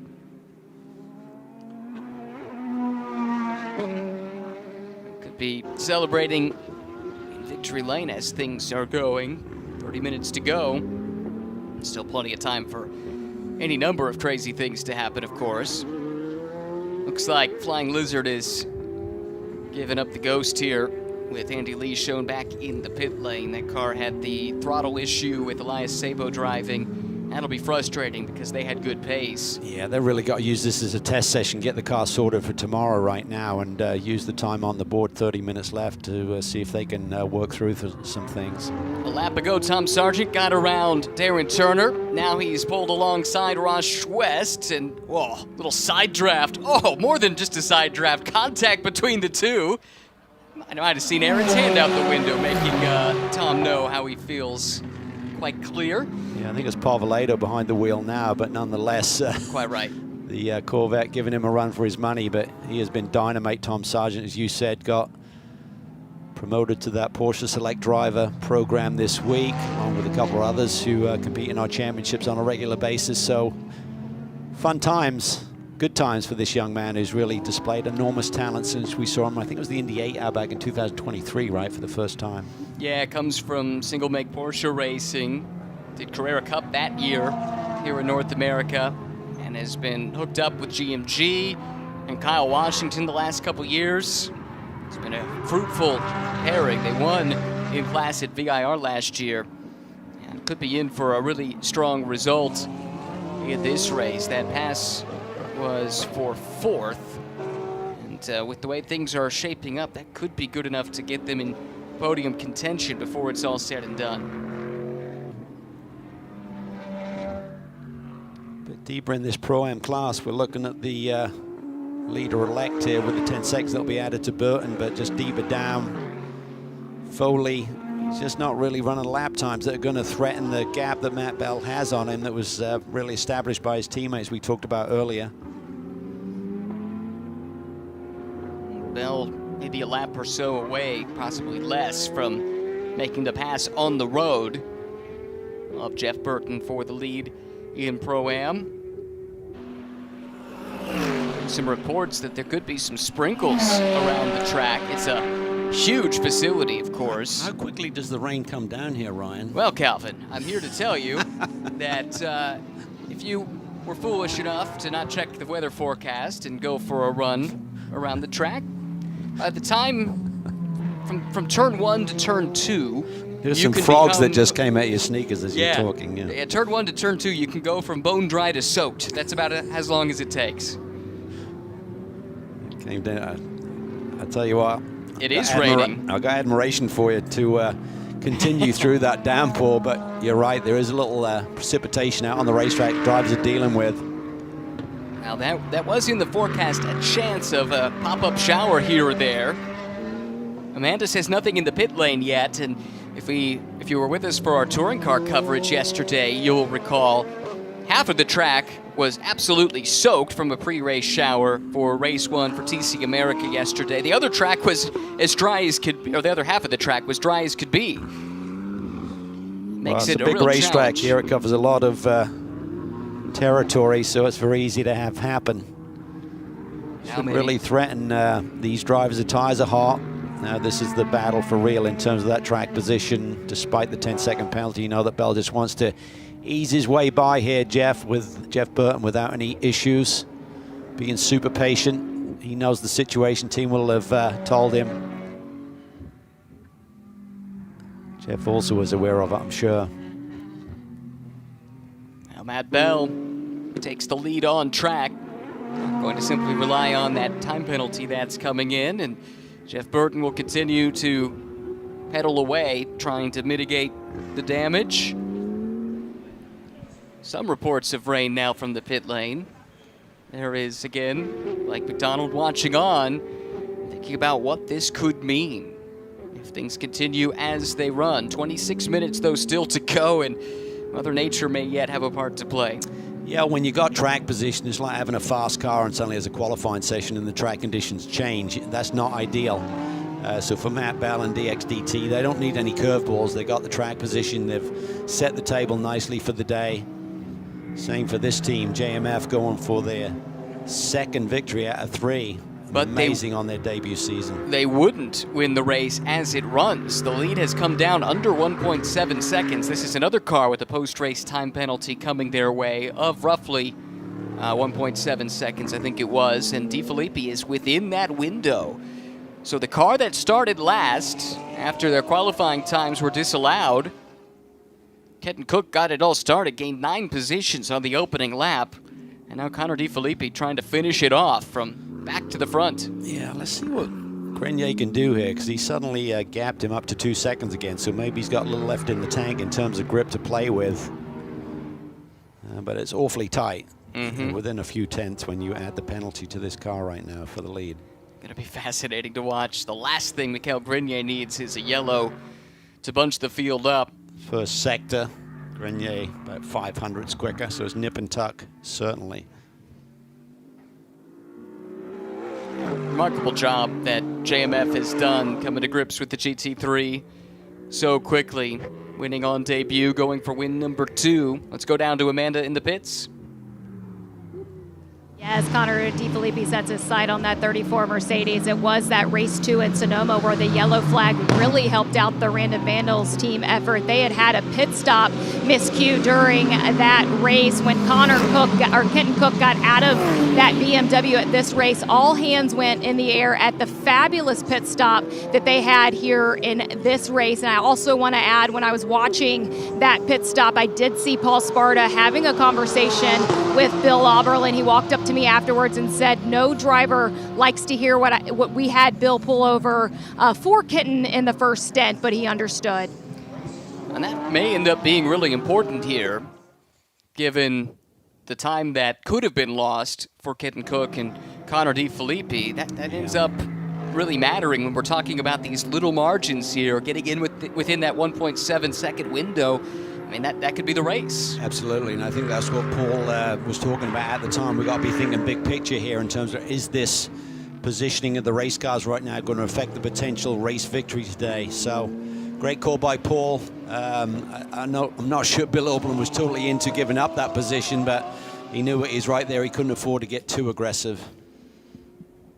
Grenier inching away. He has the gap to 2.2 seconds. Again, 1.74 is the penalty that will be assessed. So we'll be monitoring that gap. In the meantime, on board with Jan Halen, who's running a strong third. Alex Sedgwick set the table with a good opening stint. Halen briefly had second in class. And a good battle there with Connor DeFilippi, but ultimately just too much pace in the BMW here this weekend. Yeah, this driver's just got so much passion. 44 years old. Continues to run at the front every time he jumps aboard a race car. Won a Pro-Am Championship or an SRO back in 2021, but known him for a long time. He won the Formula Ford Festival, which is regarded as really a litmus test for a young driver's career if you can do that back in 2002. And he's been great mates with Pat Long along the way. Long time with Wright Motorsports, now he's the RS1, of course, but he's won some of the big races along the years. Ran in Champ Car for a couple of years. Super talent.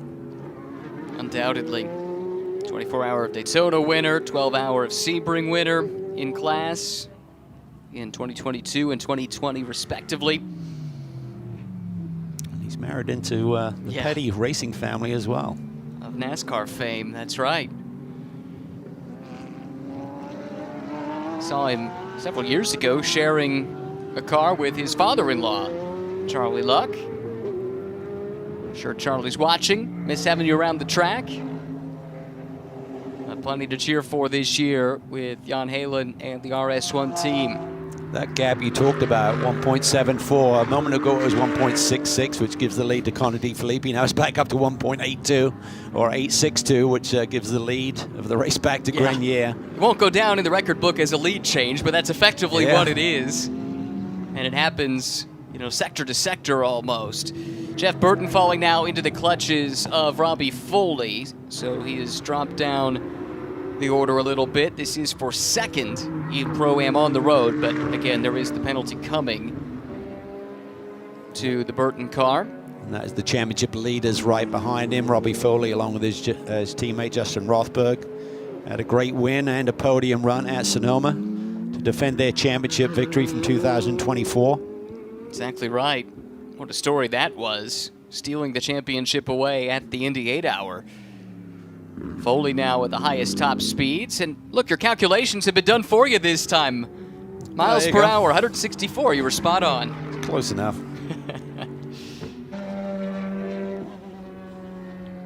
Thanks to Race Vision powered by AWS for making our job a little bit easier there. Metric system's an amazing thing, but I just don't understand what it means sometimes.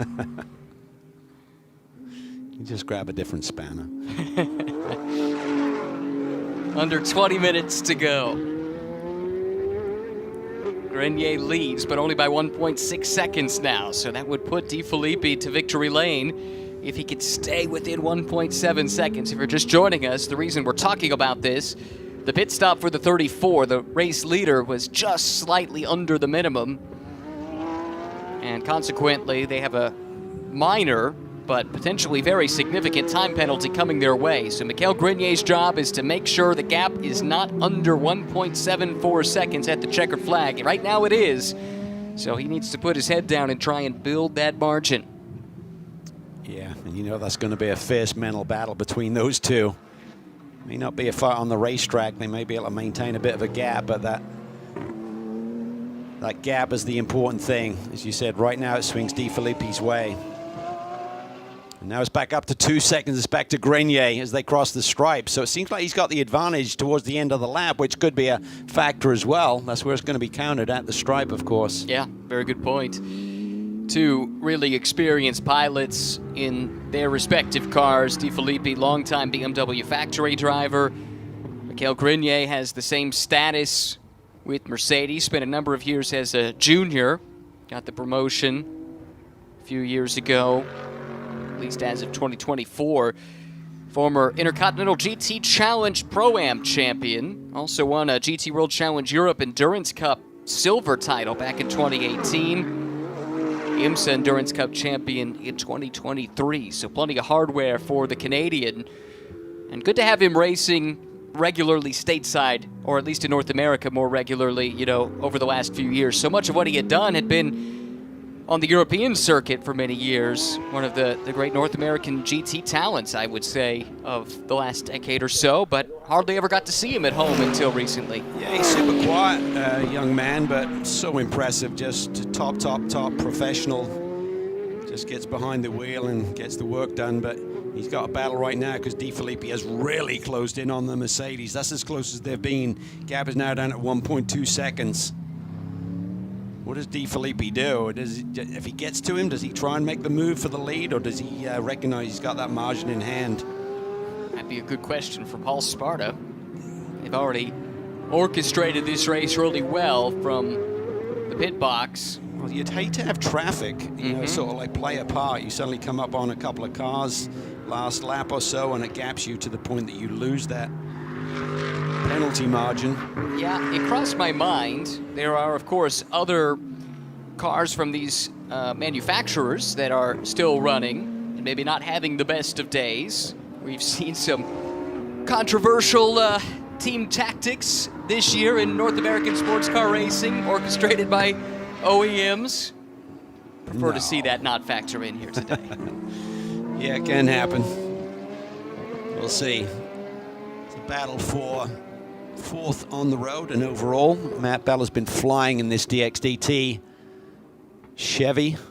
Let's see what's going on with this team. Amanda's with the co-driver for Connor De Filippi. Yeah. But if he can get to him, see if he can get to him.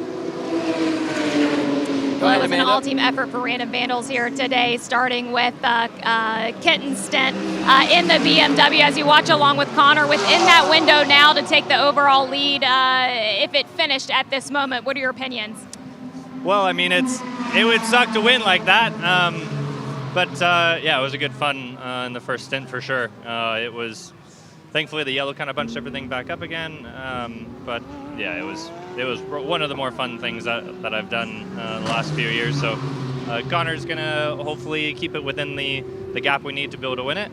I mean, if it were me, I would like to try to pass him, and I'm sure Connor's gonna try to do the same thing. But you know, we'll play it safe. There's, you know, we've just got to make sure we can have a race car for tomorrow as well. So I'm sure there's not going to be too much risk. We've talked about the decision of Paul Sparta to move Bill Oberlin out of the way for you to keep going. How crucial will that be if you get the victory? I mean, yeah, it was nice that Bill didn't battle too hard on that one.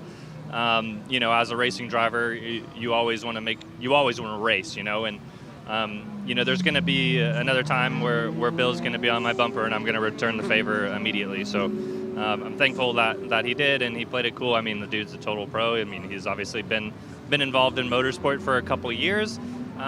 So what goes around comes around, and I want to make sure I definitely repay that favor in the future. So I'm grateful for that. Nice way to say it, Kim. Thank you. Yep, thank you. Yeah, a few dog years under his belt, Bill Oberlin. But I know it will not have sat easy with him, just knowing his personality, but long season ahead.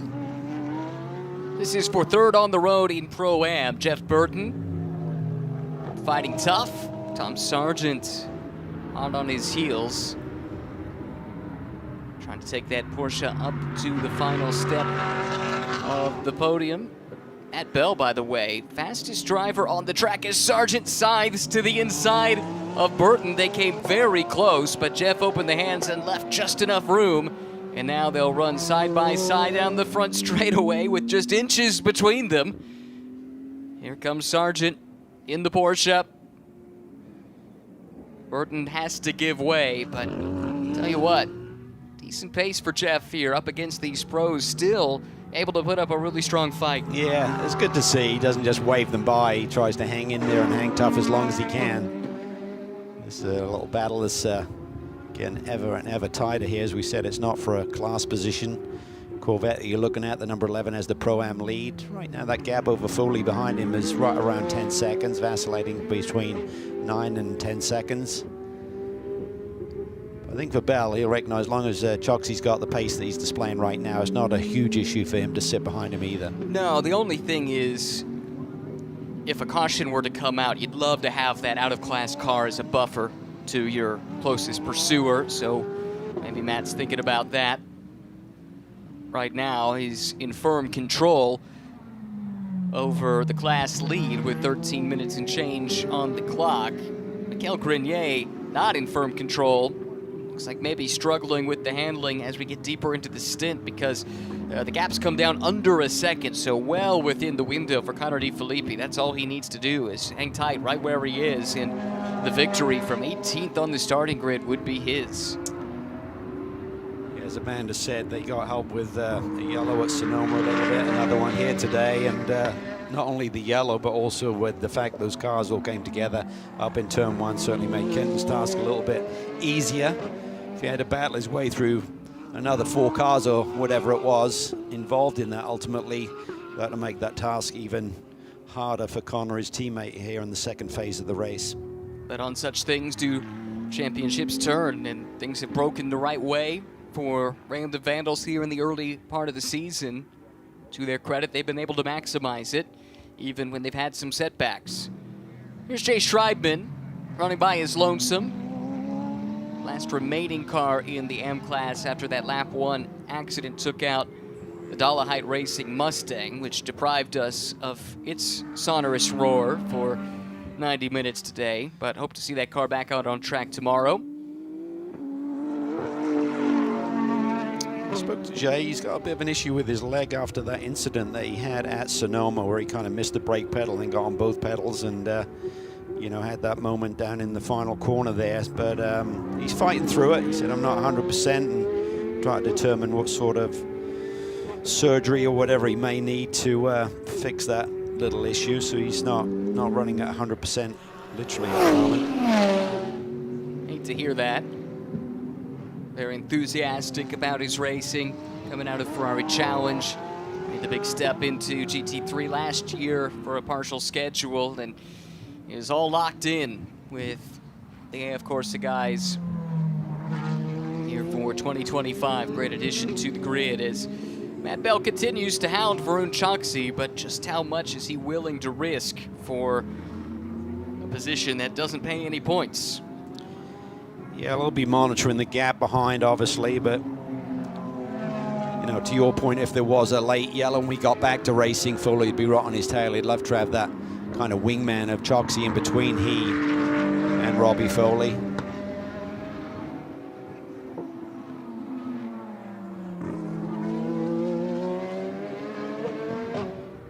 Back to the front of the field. Here's Mick Grenier. Has the lead back up over a second again. It's been fascinating how this has yo-yoed back and forth. Well, you can't afford to completely ease off and give your tires a rest because that means you start from ground zero in terms of the gap. But he could certainly play a bit of a game here, and I'll be curious to see what's in both these drivers' minds for the last couple of laps. If the margins are small, just a few tenths between victory and finishing second, who digs deep and can lay down some really quick laps here to finish off this 90-minute race. Watching the two go trade fast laps back and forth. The gap grows and then shrinks again. Both of them know what's at stake here. 9.5 minutes. anything under a 1.74 second lead for Mikaël Grenier will not be enough, with the penalty coming their way. Yeah, and Connie's really closed in on him through the first 2 sectors here. Seemed like Mick was able to establish the gap back up a little bit through this 3rd sector. We'll see what happens this time. You're right, you mentioned it earlier, this seems to be maybe where the Mercedes has an edge. Yeah. Crucially, that's at the tail end of the lap, running to the checkered flag. It might just be the difference maker.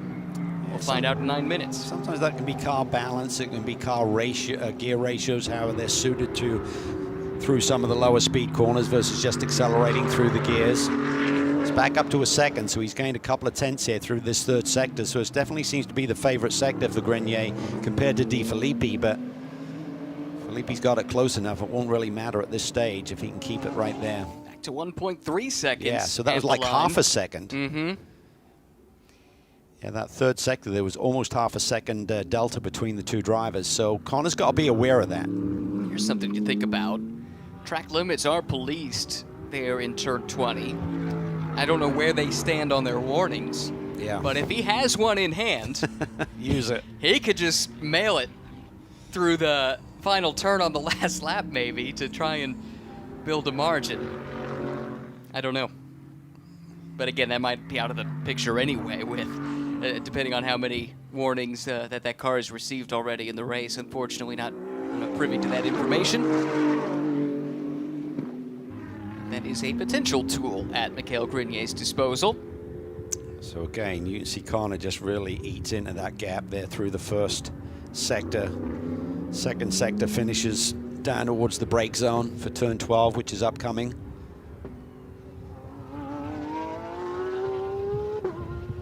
Off to talk about horses for courses, and sometimes it's almost sectors for, or horses for sectors, I guess, is what I'm trying to say here. The end result, the lap time between the two, the difference is negligible.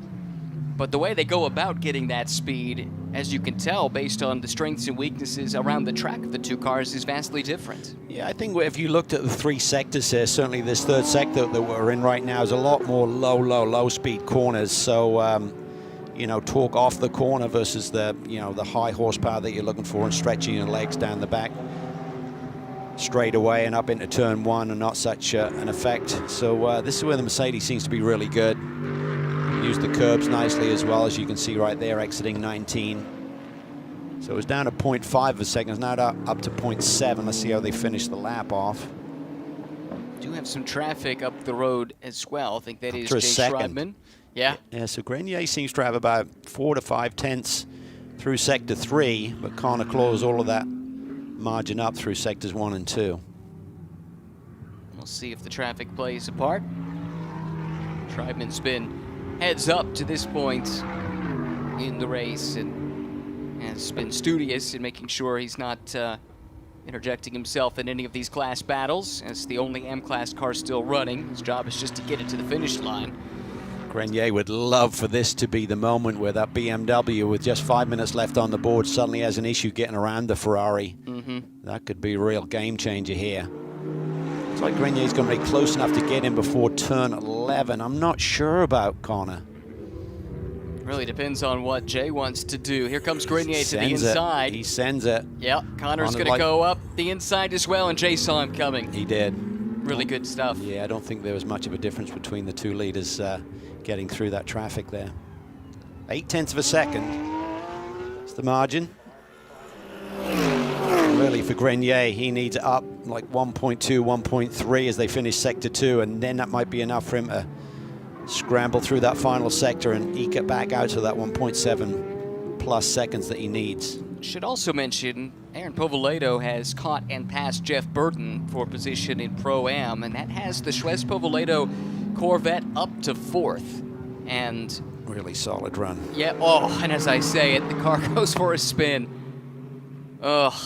Wonder what happened there. Darren Turner wasn't too far behind, and he's already lost several positions. Cooper has gone through. Let's see if we can pick it up. Wow, that was strange. Really strange. I mean, you're kind of hooking that right side over there. They literally trim the grass on the right side, trying to open up that sequence of corners there, but that really came around on him quickly. Did. It's like maybe he'd been using TC and it suddenly wasn't on or something. That could be some sort of explanation for that suddenly snapping on a very experienced driver and getting caught out. Right. Oh, well. You know, if you're used to loading into the TC, just throttling through that and letting the electronics kick in, and they don't do their task. But that cost them dearly. Lost, I think, 4 or 5 positions with that spin. I think they might get one back if he can put his head down and run down Jeff Burton, get within that 10 seconds. That's still coming Jeff's way with the penalty. As Varun Choksi has some issues, it would appear. He is off the pace. Now he's running at the back of the pro class anyway and has reached a point where he would score points. But this is not a good thing if you're Random Vandals' teammate to see the sister car have some kind of an issue. Yeah. This is, as I said, they had a battery issue yesterday, and when they changed the battery, a lot of the settings had to be reset, so that cost them valuable track time. But had the clutch issues in qualifying at Sonoma, but had really strong race runs. Up front, that gap is up to 1.2 seconds. We know in this third sector, Grenier seems to have the advantage. Just closed in again to 8/10. It's going to be really tight. Really tight. Really tight. Grenier, has he been holding his cards up his sleeve a little bit in terms of how much pace and good rubber he's got to work with here in the final couple of laps? What kind of poker player is Mikhail Grenier? We're about to find out. How many more laps are we going to get? They're running 2:05s. 2 more laps. Yep.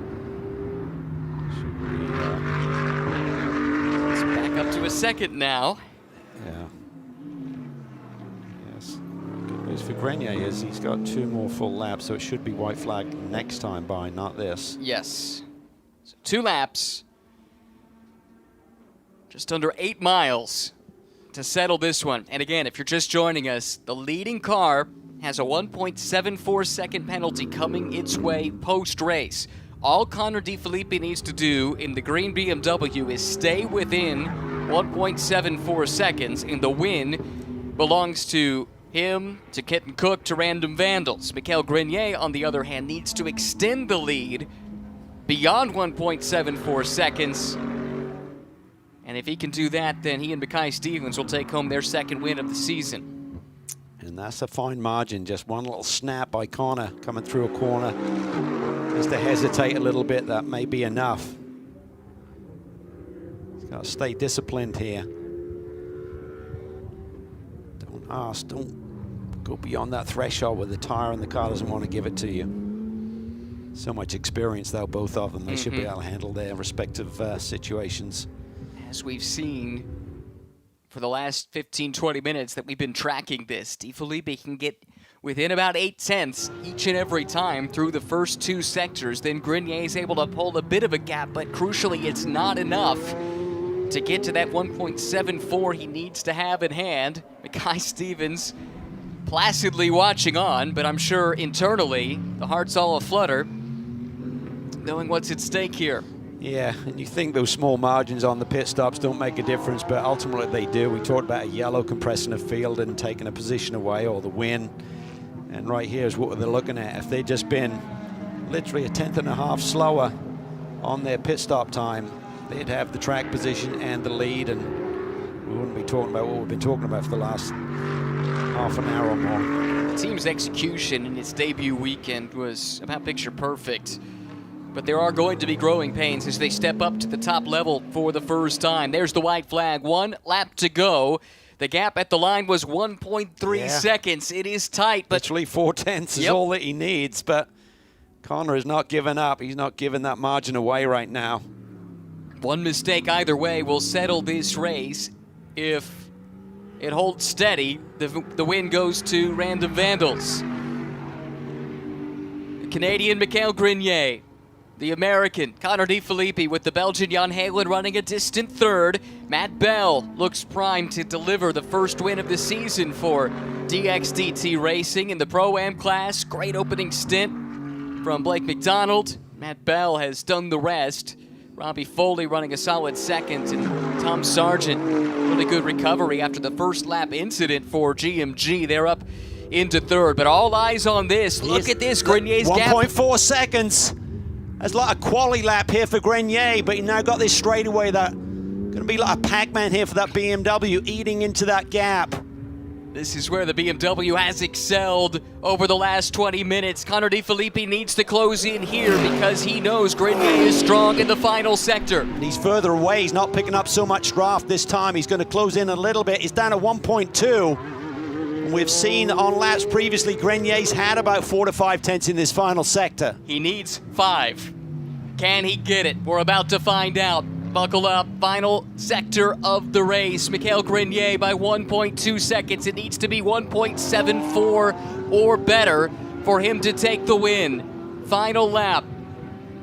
This is where the Mercedes has been so strong throughout the course of the race so far. DeFilippi pedaling for all it's worth. He's keeping him in range. It's at 1.3 right now.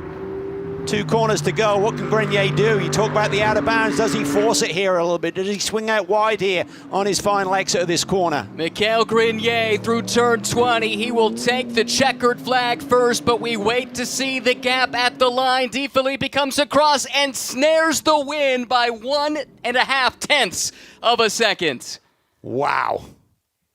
That was awfully tight. Great job there by Grenier to dig deep, find some pace. But DeFilippi managed it perfectly. That was fantastic.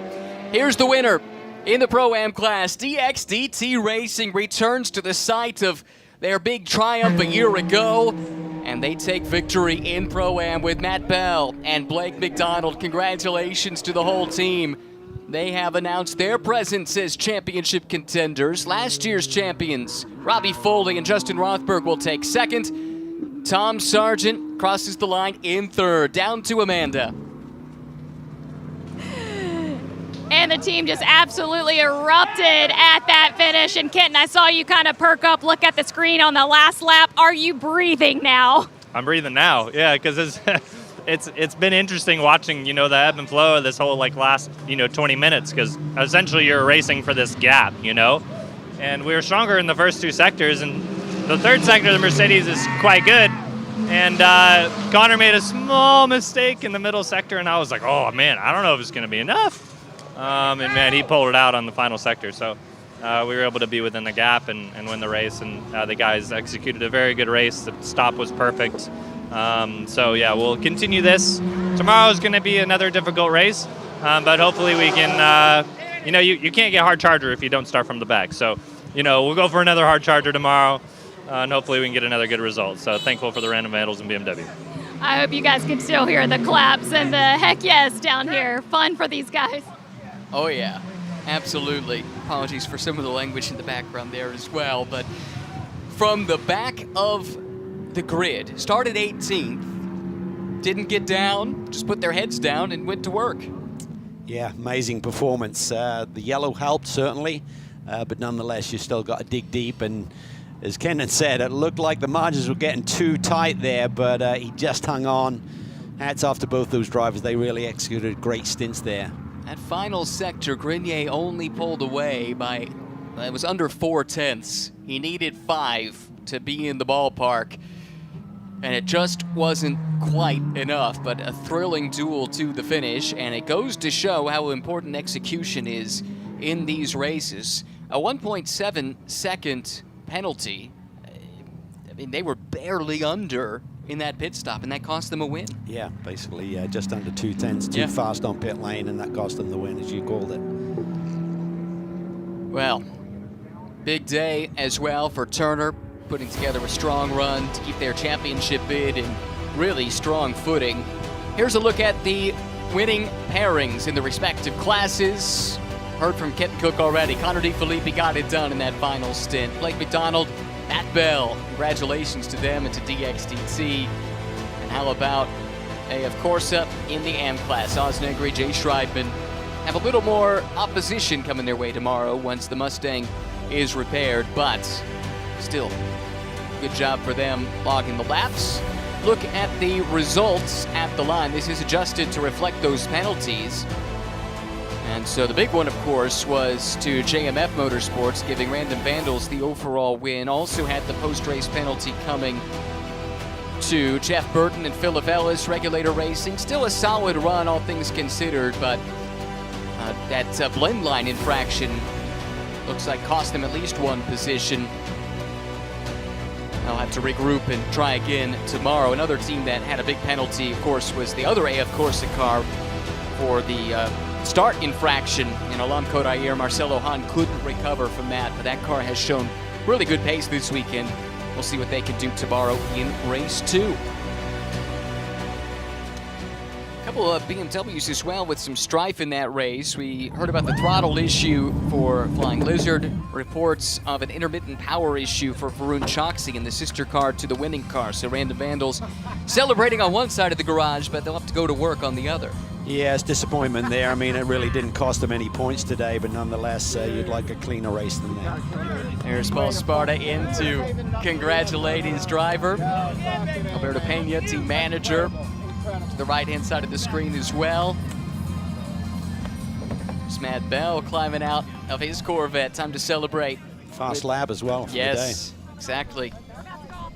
DXDT knows their way around Circuit of the Americas, and there's the celebration. Big win for Blake McDonald in his career. Yeah, superb stint. He's really been on it this weekend.